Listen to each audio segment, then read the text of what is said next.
All right. This morning I said, hey, you good for 10:30? He says, yeah, I'm good. I go, all right, great. All right, I want a complete breakdown of Messi and the. It's like, hey, is this the right text? Like, yeah, bro, come on, let's go. I thought you had the wrong football writer. I thought you had the wrong sport. I thought it was football instead of football. Yeah. Do you watch any of them, by the way? Do you watch any of the Copa or the Euros? Yeah, actually, quarterfinals. While I was on vacation, a group we were with, a lot of people were interested in it, so we kind of had it on TV. I was watching a lot of last round, and I know there's a couple big matches in semifinals today. And Messi's playing tonight, and we have Spain and France, right? So in the Euros. So, España. Yeah. Yes. Vasco, Alzugaray. So yes, that's my people, bro. Yeah, same. Yeah. So I got. I'll be rooting for Spain tonight, as always. Although we're notorious for choking. Although we've had more success lately, like a few years back here, we actually had some success, World Cup and Euros and stuff like that, which was really nice. But in the past, my Spaniards have had our moments of amarillo, so it's happened. Unfortunately, I have to admit it, but we're pretty good. We're pretty good. All right. So let's see if Spain can get it done versus France today. Mainly the extent of my soccer watching is World Cup when it comes around, and then I'll keep up some with the big international tournaments. But and MLS not too much. But now Messi's presence in Miami has gotten me into some MLS a little bit, still casual, but definitely. I mean that impact. You got to follow along. I ask you because a lot of guys your age, like one of the things I noticed on the back end of my career in radio is that a lot of my producers were soccer people. And so, because I see the younger generation is much more like, for me, I've always been a soccer guy, but man, I find myself, especially in the media or Cuban, like I'm by myself. There's not a lot of people that are soccer fans unless I run into somebody that's Argentine or Brazil or something like that. That's naturally comes to them since they were kids. You know what I'm saying? But growing up here in South Florida, amongst whether it's Americans or Cubans, or our African American friends, there's not a lot of soccer fans in my age group. You know what I'm saying? It's just it's kind of rare. But in your age group, it's huge, bro, because a lot of guys your age either play FIFA on video, which led them to liking soccer, or they naturally follow, the Premiership and other things like that. So I'm sure a lot of your friends actually watch soccer. Yeah, it speaks to the growth of soccer in this country because, and I think a lot of also people my age, they became sports fans later than I did. Like I was a sports fan since I was single digit ages. And so I was kind of like the traditional American way of watching sports where, I recall watching ESPN as like a 6-year-old watching Sports Center when I could stay up late enough during the summer to watch the, Baseball Tonight at 10 and Sports Center at 11. And I was allowed to stay up and watch those. And it was like baseball, basketball, football, and then a little bit of hockey just because, to complete the big four. But those were kind of like my main three growing up. So yeah, I kind of went with that traditional sense. And then funny, like on my trip, then a group of friends we were with, some of them are like some Northeastern folks, but then we had like our Miami crew and then, a lot of us Cuban. And then someone was asking us, wait, so like Cuba doesn't have a good team? And I'm like, no, man, we like they play baseball. We play baseball over there. So peloteros, yeah, and boxeo. So that's it. Yeah, that's not that much of a thing over there. That's our game. Our game is boxing.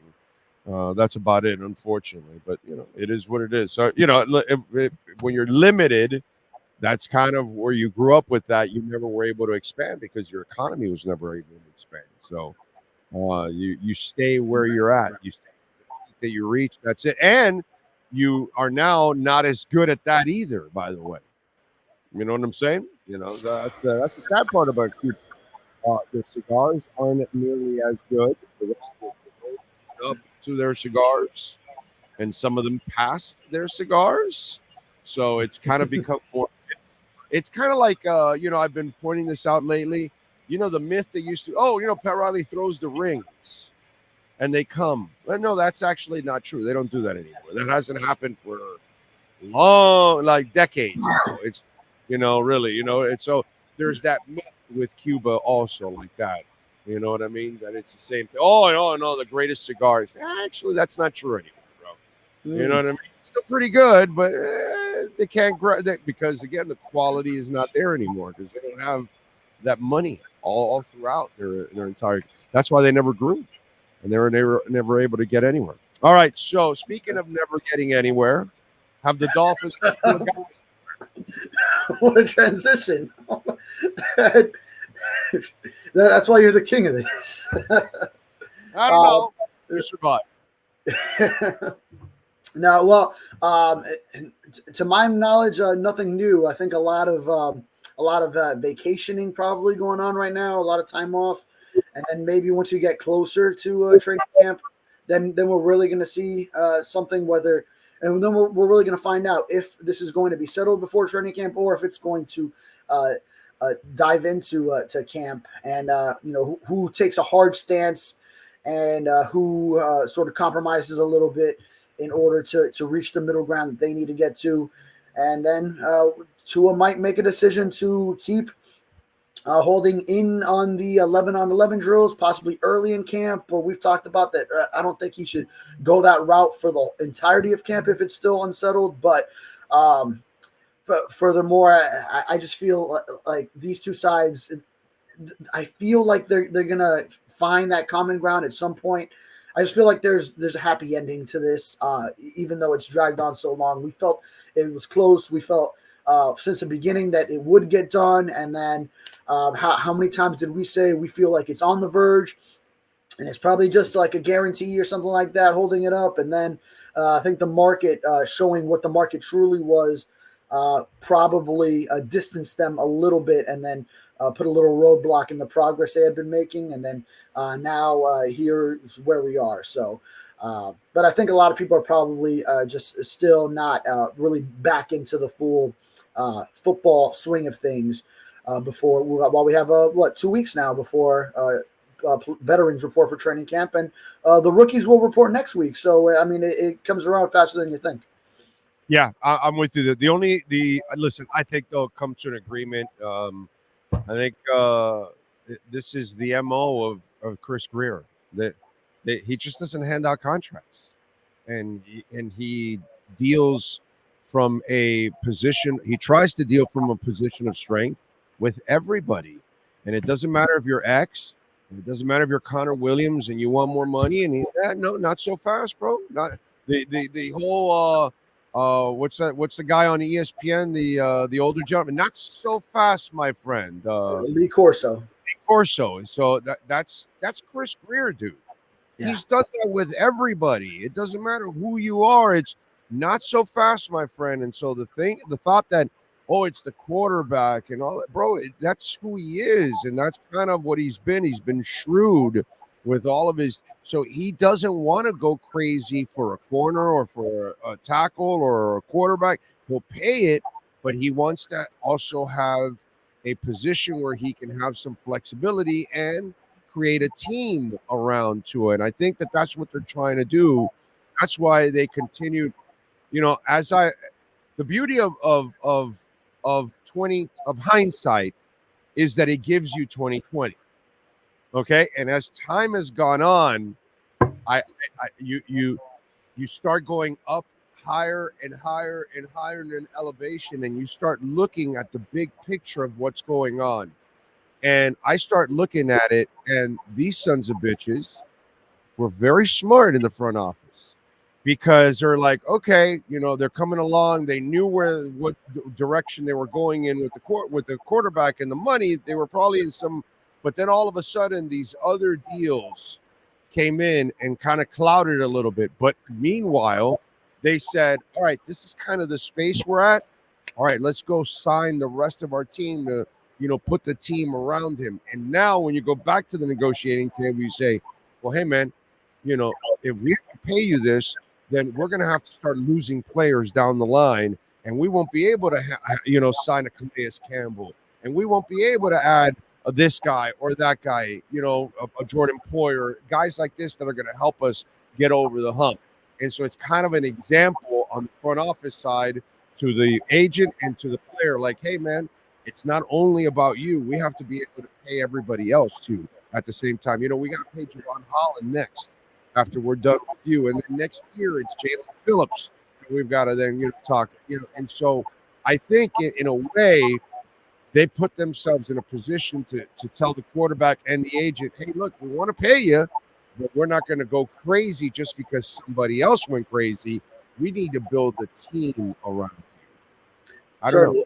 Yeah, certainly. A trademark of Chris Grier is responsible spending and clearly at all positions. Even if the Jaguars want to give Trevor Lawrence the $55 million per year and the Lions want to give Jared Goff the $53 million per year, Chris Grier is going to stay pretty committed to what he feels, even as the market updates and adjusts what he feels it should be. And he's not going to look at Trevor Lawrence's deal and say, okay, now this is what the going rate that any quarterback that signs goes for, and we have to do it. We have to abide by it. Say, okay, that's the Jaguars.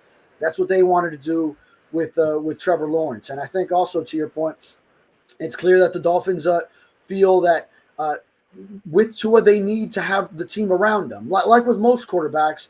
But it's not like a Patrick Mahomes where, and sure, he still has his Travis Kelce's, and when they got rid of Tyreek Hill and had all these wide receiver issues, he was able to pull it up, from the bootstraps and get the team to another Super Bowl and two actually, and they still had that defense and even built the defense further with the draft picks and the extra money that they had and re-signing Chris Jones and all that, but.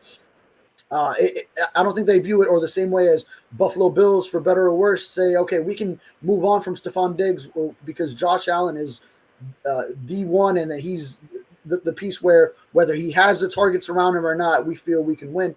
I think with Tua, it is clear they do feel they need that strong team around him, and why not? You would want Tua to be in the best position possible with the roster, with the weaponry around him, and with a defense that can also hold its own, so that you can give yourself the best chance to win the Super Bowl. Did you see the comments from David Long with Aaron Wilson? I have not. I might have been on vacation. Please tell me. No, that's cool. That's understandable. He talked a little bit about where he is now in a better place. Where with Anthony Weaver, he was last year he wasn't playing. I'm kind of paraphrasing, but last year was kind of a struggle because he wasn't playing as much early on, and then eventually he started playing more, and he had a career year when it was all said and done. And so, but he talks about how now he's in the position that he is comfortable in. He has, a comfort level now with everything going on. And physically and mentally, he's in a good place. And two things came out of that conversation with Aaron Wilson. One, and here, let me, you know what? I got the quote right here. Here we go. We've got a lot of dogs coming in. We're just reloading. I think the most important thing when it comes to new players and new coaches is the chemistry that comes with time. We built something. The next step is to go to training camp and build from that. Same thing as last year. New system, new coaches. It was kind of it was difficult to get in rhythm, especially earlier in the year when I wasn't playing as much. Now I'm in a place where I'm comfortable. I'm back to where I'm supposed to be. Right now, everything it is what's supposed to be, whether it's the chemistry, the health, which is very important to me, and my mental. That's all good. So remember, he had career year in tackles and everything with the struggles of the old man. And so I talked about this yesterday. Now you think about it, Javon Holland didn't like the old man. I'm sure Kader Kohu didn't like the old man. I'm sure Cam Smith didn't like the old man. I'm sure Mike McDaniel in the end said, yeah, this is not the right fit. In the end, yeah, great coach, and they were top 10, but it was an adjustment because it was almost like it was the square peg being put into the round hole. And so here's where I go a little deeper now. Here's where I look at the front office and I say, you guys are pretty awesome because you got pros who didn't like this son of a bitch and they adjusted to him and they played better and better as their defense went on all year, even though they didn't get along with the guy, even though the guy didn't adjust. In games like the Ravens and the Titans, he didn't blitz when he should have. He should have put more pressure on Lamar, when he should have put more pressure on Will Levis. He failed. He didn't use his players like Ramsey how he's supposed to. Holland, you'll see, will be a multiple player now. All these kind of things that you could have done, you didn't do. Weaver is. So all of a sudden now you hear David Long, and Weaver has a possibility of getting more out of these guys because these guys played well under difficult conditions. Can you imagine how they're going to play when you actually play them under the conditions that they're supposed to be in? When you start playing Jalen Ramsey the way you're supposed to play him, when you don't waste him on one side and, the better players over here and shit like that. Like all of a sudden now, if you hear David Love, you saw the acts of the safety and others, what do you expect? Yeah, that's a great point. I think Anthony Weaver is going to bring tremendous morale to that unit. For David Long specifically, he was a newcomer with a lot of faces that had been on this defense for a while and had seen different systems. And you go back to Jerome Baker and Xavier Howard, how long they had been there, and then now those two are actually gone. And then so David Long actually with some of this turnover that we've seen on the defensive side of the ball, now he's one of the more veteran Dolphins guys. Like his Dolphins tenure is one of the longer ones just from being here last year. And I think he can build on that with a defensive coordinator whose mind, his style aligns better with today's players. So I think that's a benefit. And then also Anthony Weaver specifically, of course, what he could do on the defensive line, but coming from a system where they had great linebacker play, where you had a Patrick Queen and Roquan Smith combination, and then now David Long can see himself doing that with. You mentioned that in his quote, he said, "We got dogs coming in." Jordan Brooks is that one of those dogs for sure. He has dog written all over him when you look at him. So that's a linebacker tandem that will excite you if you're the Miami Dolphins. Yeah, man. I'm looking forward to it. I thought those comments, when you start putting the whole puzzle again, elevate yourself. Go look at the overall picture. You know what I mean? Like I think Weaver will look at Kohu and say, "Okay, I'm not zoning his ass nearly as much. I'm going to use him to attack. I'm going to use him in the run game. I'm going to use him, with isolation somewhere. I'm going to have him one-on-one with somebody, but I'm not going to all of a sudden put him in a zone because that's not necessarily who he is." And Ramsey or Holland, I think they're going to move those kind of guys around. You know what I mean? I just think that Weaver is going to look at it and say, I got some athletes. Let me use them the right way. Let me use them to their strengths. And I think that that's going to be really beneficial to what's going on. All right, what do you got going on in the Sun Sentinel, sir? Yeah, we actually have a Countdown to Camp series starting up pretty soon here. So myself and Chris Perkins will split up 10 different Dolphins topics to start coming out at the end of this week. So, I'll be filing them in advance and then getting them out there as we get down to the final 10 days before training camp. So keep an eye out for those. All right, good stuff. Follow him on Twitter at David Furones _. David, as always, thank you, my brother. We will catch up later on in the week. Yes, sir. Sounds good. Thank you. Got it. There you go. Welt Rheaume. We are in storm season. Don't mess around.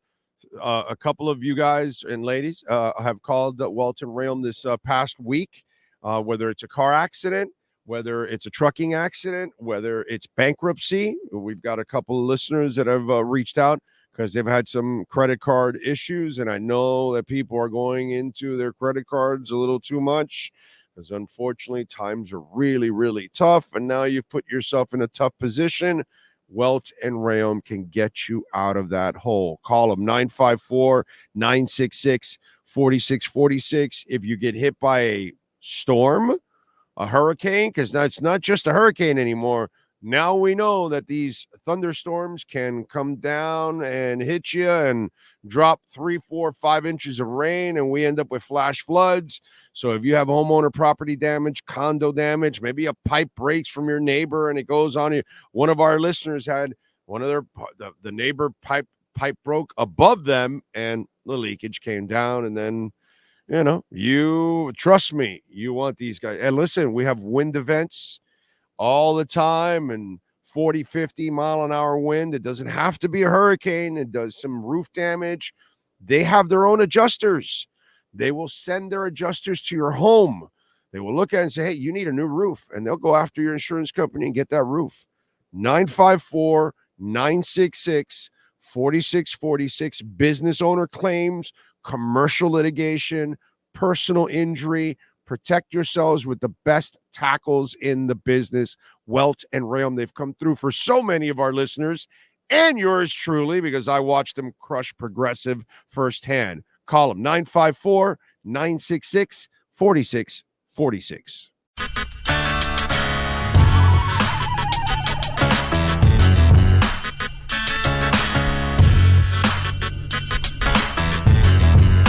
This is the Big O Show. This is the Big O Show.